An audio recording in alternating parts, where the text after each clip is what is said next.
Welcome to Connect Central. It's so good to have you guys here in attendance tonight. And if you're watching from your iPhone, iPad, computer screen, at home, TV, whatever's going on, it's great to have you with us.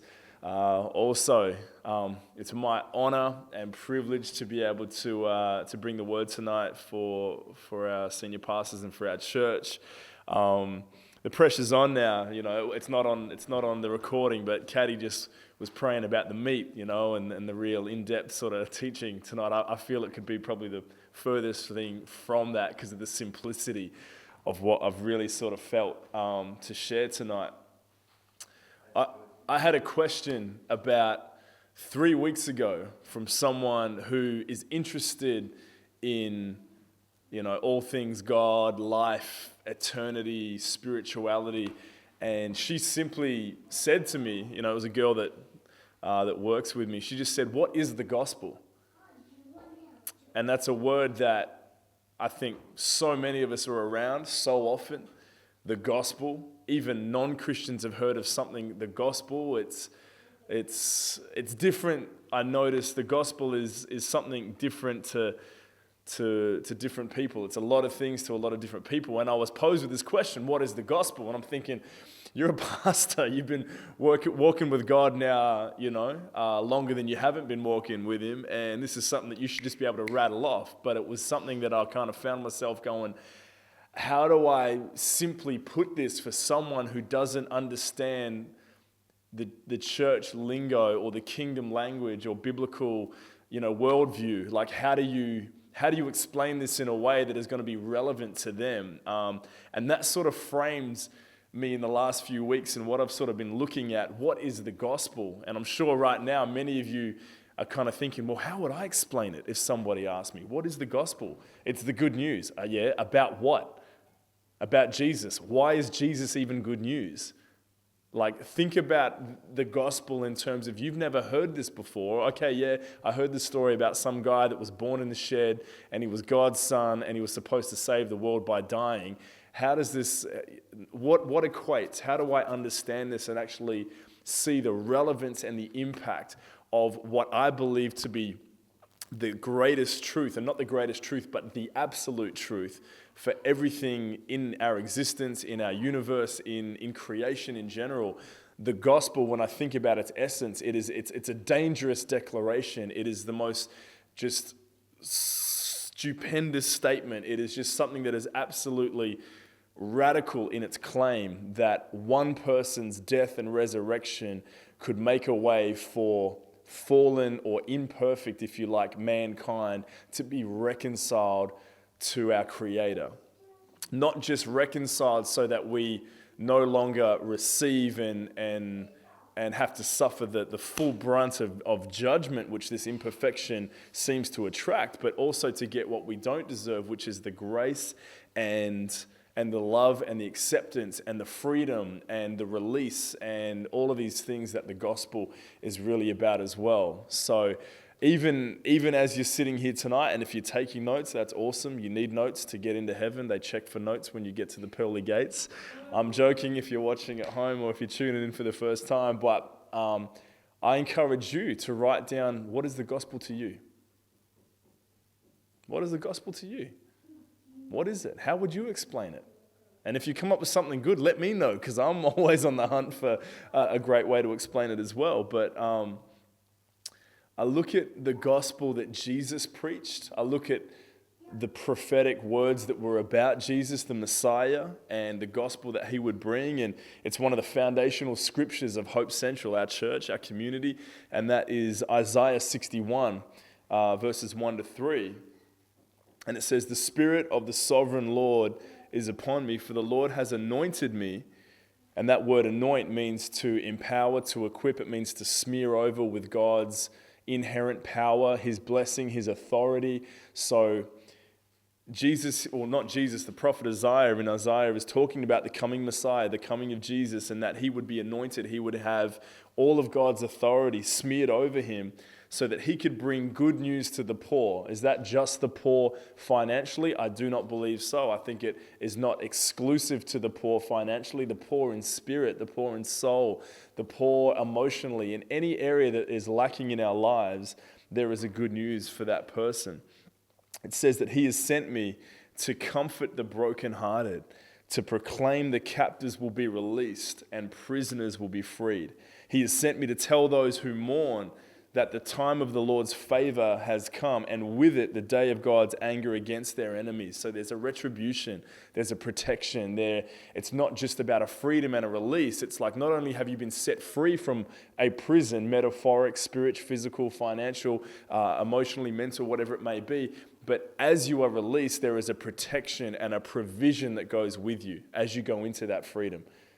I think about the good news that Jesus came compared to some of the apparent gospel that I see other people preaching, teaching, or talking about on their Facebooks, on their Twitters, on their Instagram. I'm going to continue with this because I'm getting ahead of myself, but it says, to all who mourn in Israel, he will give a crown of beauty for ashes. A crown of beauty for ashes. A joyous blessing instead of mourning. Festive praise. I love that. Festive praise instead of despair. In their righteousness, they will be like great oaks that the Lord has planted for his own glory. That's the good news. That is the gospel right there. That was the gospel that Jesus came to preach. That was the message that he brought. Jesus himself said, go and tell them that the captives are being set free, that the blind are receiving their sight, that the deaf are hearing, that the dead are being raised, and all of these things. That is the good news. That is what ought to happen when the good news is preached. People ought to come alive. Faith ought to rise. Hope ought to overwhelm the things that are overwhelming us in our lives. That is the good news. That's why Paul talks about being unashamed of the gospel, because it is a dangerous declaration that is so radical that it will overwhelm the very things that are overwhelming our lives, and the things that would seek to destroy us or bring us into despair or mourning, or this lie that, hey, tomorrow there's no bright future for you at all. The gospel overwhelms that. The gospel is a problem to your problem. That's why it's such good news. I don't even know how to explain it. Hopefully we can come up with something tonight on how to get this across, but there's such an urgency in my spirit of bringing it back to the gospel. There's so much stuff that we as people feel we have to bring into it or compensate for, or the gospel itself isn't enough. We've got to have this as well. We've got to preach and tell people that they can get rich overnight. And I'm not saying God can't do that. I've seen him do that.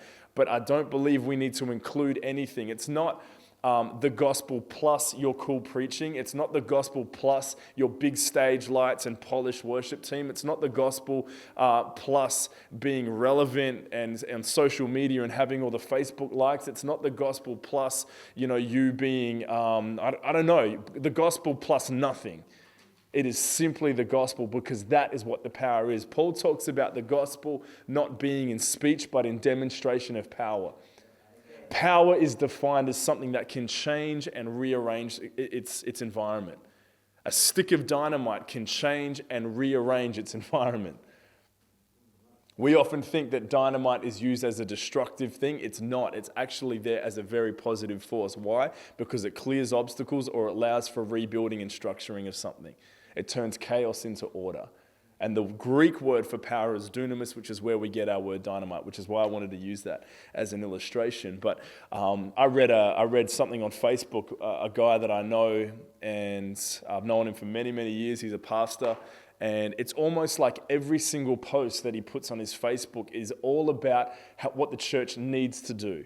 And this is the sign of a false prophet and a false pastor and this, and you need to turn and repent. And there was all these things in this gospel that he's bringing.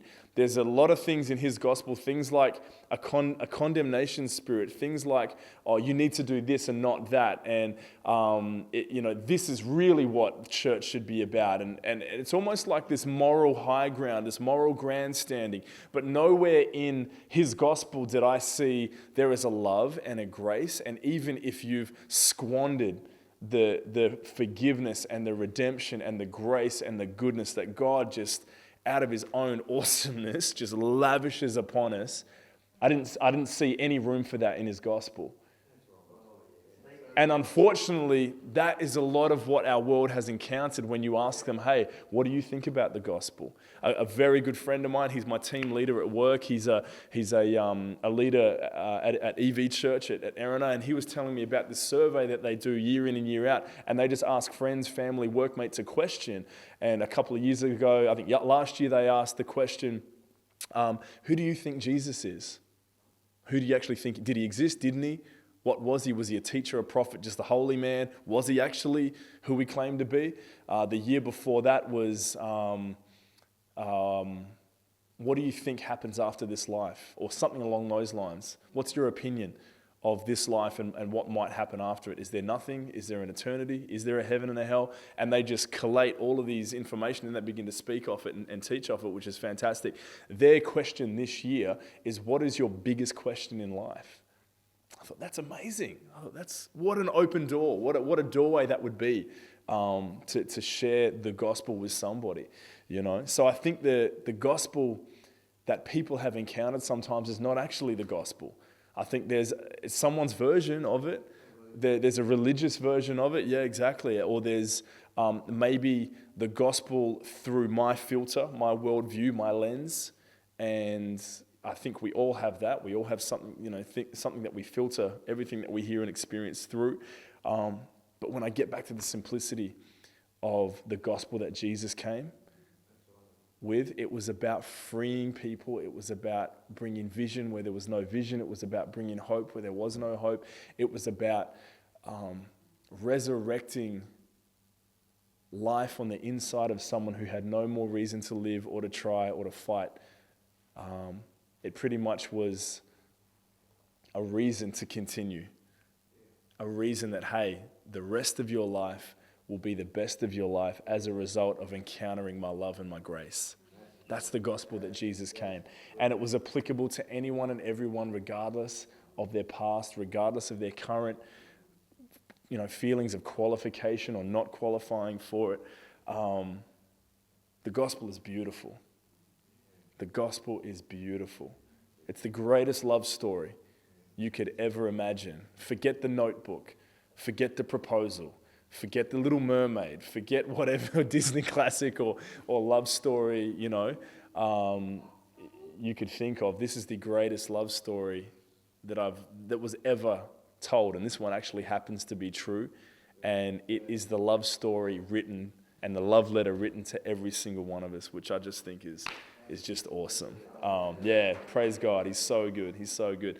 Jesus told a parable about the gospel as a father and two sons, him having two sons. And many of us know this as the parable of the lost son or the parable of the prodigal son. I'm just going to read it to you. It's found in, I think it's Luke 15. Yeah, Luke 15 verses 11. And to illustrate the point further, verses 11, Jesus told them this story. A man had two sons. The youngest son told his father, I want my share of your estate now before you die. So his father agreed to divide his wealth between his sons. A few days later, this youngest son packed all his belongings and moved to a distant land, and there he wasted all his money in wild living. About the time his money ran out, a great famine swept over the land and he began to starve.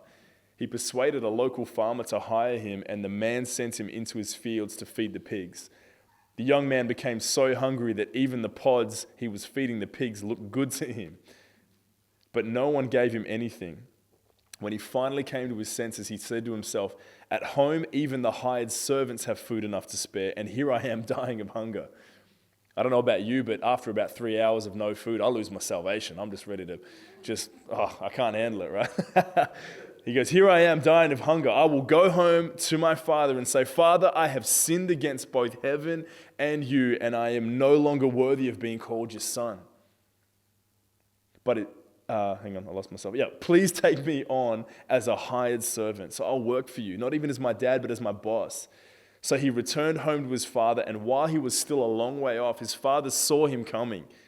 His father was looking for him. His eyes were scanning the horizon in the hopes that his boy would come to his right mind and come running home. So he's looking for his son. And while he was still a long way off, everyone say a long way off. You're never too far away. You're never too far away from God's eyes, from God's reach. And from a long way off, his father saw him coming, filled with love and compassion, aka the gospel. Good news, filled with love and compassion, he ran to his son, embraced him, and kissed him. It's one thing to have love and compassion for somebody. It's another thing to run, and in some of your versions it will say he fell on his neck. Who remembers Pastor John B. Lowe? He came out to Hope Central a few years ago. He's almost like a spiritual dad to me. And whenever we talk, and we talk quite often, we will always say to each other, not always, but most of the time we'll say to each other, can't wait to see you next. Don't know when that will be, but I'm going to hug your neck. And that's our thing. And it's such the heart of a father. He goes, I can't wait to hug your neck. See ya, we'll lift some weights, we'll shoot some clay pigeons, whatever we do together, manly stuff, because he's a mountain man. Great man, I love him to death. But it's one thing to have love and compassion, but when you run and you embrace someone and you put a big old sloppy wet kiss on their cheek or whatever, there is no confusion about the message that you are sending this person. How am I doing for time? Wayne, we're going okay? All right, sweet. His son said to him, he's wiping the saliva off him. His son said to him, Father, I have sinned against both heaven and you, and I am no longer worthy of being called your son. But his father said to the servants, quick, bring the finest robe in the house and put it on him. A robe speaks of identity. Let me show you who you really are. I know you've been off squandering, doing crazy stuff. Let me remind you, though, of who you are. If you were at Hope Central on Sunday, I spoke about blind Bartimaeus throwing off his robe when he came to have his meeting with Jesus, throwing off his old identity. Blind still, he went looking for Jesus. I think identity is such a huge thing in terms of our identity in light of what the gospel is for us. Another message for another day. But put this robe on him, and get a ring for his finger and sandals for his feet. A ring in this culture was most likely a family insignia. This would be like a platinum Amex card in today's culture. This ring, you could go to the marketplace and they would stamp it in the wax, and you would insignia on a bill of payment or a bill of sale for something, and it was like, okay, that insignia would be billed to someone who had either enormous credit or enormous wealth. That was the whole idea of this ring. Let that sink in. And put sandals on his feet. Your place of standing. The servants didn't have sandals. No, that's right. Your place of standing. It's almost like a preference and a favor towards this son. Keep in mind, he's done everything under the sun that goes against his father and the traditions and the honor of this household.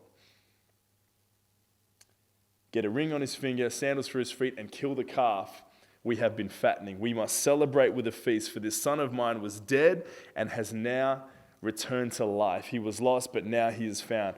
And the party begins. So the party begins, the Bible says. Meanwhile, the older son was in the fields working. When he returned home, he heard music and dancing in the house, and he asked one of the servants what was going on. Your brother is back, he was told, and your father has killed the fattened calf. We are celebrating because of his safe return. The older brother was angry and wouldn't go in, wouldn't celebrate, wouldn't attend the party. His father came out and begged him, but he replied, all these years I've slaved for you. Even though he was a son, he had a slave mentality.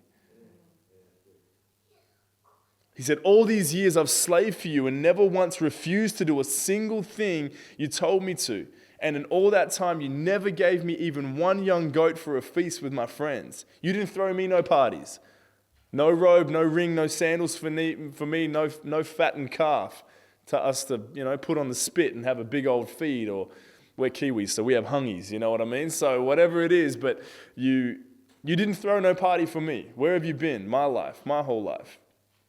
Yet when this son of yours comes back after squandering your money on prostitutes, you celebrate by killing the fattened calf. And his father said to him, look, dear son, you have always stayed with me, and everything I have is yours. We had to celebrate this happy day, for your brother was dead and has come back to life. He was lost, but now he is found. See, the prodigal son so often gets preached and taught in a negative context, in the sense of here's a guy who's selfish, he just wants everything from his father, he goes off and blows it all on loose living and XYZ, and then the testimony thing happens where he comes back. But we always look at this kid like he's the spoilt little brat. I actually like this guy because my story is much like this prodigal son. I want to take you through some of the positives of this prodigal son, all right? Number one, this is a guy who's kind of like on the edge of accountability. He's on that edge where he's taking responsibility for himself. He knew what was rightfully his because of his position. He had no qualms, no hesitancy. Even with the motive that he had behind it, he had no qualms or hesitancy to go to his father and say, Father, I want what's mine, which comes from you. He knew he was a son. He knew what he had access to. I don't see any doubt whatsoever in this prodigal son, any doubt whatsoever that his father would deny his request. He didn't doubt what his father's answer would be. I go, that's someone who knows their father, knows their place. Even though the motive wasn't necessarily good, he still knew who he was. He had a son mentality, not a slave mentality. If you're a parent in the place, I want to ask you a question. Would you rather children that obey your every word, your every request, but don't actually have a genuine love and connection with you? Or would you rather children that stuff it up from time to time, forget to take out the trash or disobey you every now and again, but know that you are dad or you are mum and they can always come to you? I'm not even a parent yet, but I'm starting to get this and I'm like, wow, it blows me away about this guy. Second thing I love about this prodigal son is he knew how to handle his frustration when he failed. How do you handle frustration? When you fail, when you get knocked down, when you hit hard times, when you feel like there's just nothing left in the tank, how do you handle your frustration? I actually think this guy is fantastic. He knew what to do. And what he did was he ran to the Father. Who's ever been in a situation where it's an addiction or it's a sin or whatever it might be, and once that sin is over, there's such a shame and condemnation over you that you feel you can't run back to the Father? Me, both hands. I wish I had 4 hands. I'd put all 4 up right now, and feet. Get that on camera, Wayne. But what I love about this kid is he runs to God with his issues. He runs to God with his sin. He runs to God still smelling like pig slop. He runs to God with his shame. He runs to God with the condemnation. He handles his frustration and his failure beautifully. I celebrate this guy. Is that all right? He's in a faraway land. He's poor. He's feeding pigs. In the context of this Jewish story, he's feeding an unclean animal. He's ready to share a meal with these pigs.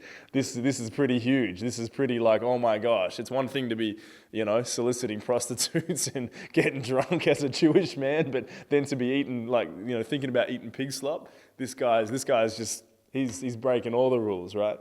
But he said, I will arise and I will go to my father. It's one thing to arise. It's another thing to arise and then go to your father. I know I made wrong decisions. He looks at himself and he goes, I know I've stuffed up. I know I'm imperfect. There's a humility to this kid, but I will arise and go back to my father. The next thing I love is he begins the journey. He begins the journey. Doesn't say how far the journey is, but he begins the journey. The Bible says the father fell on him and kissed him, put the best robe on him, symbolic of that identity, covering his shameful his shameful state with splendor and a valuable linen. Gives a ring on his hand, shoes on his feet, and it has a feast for him.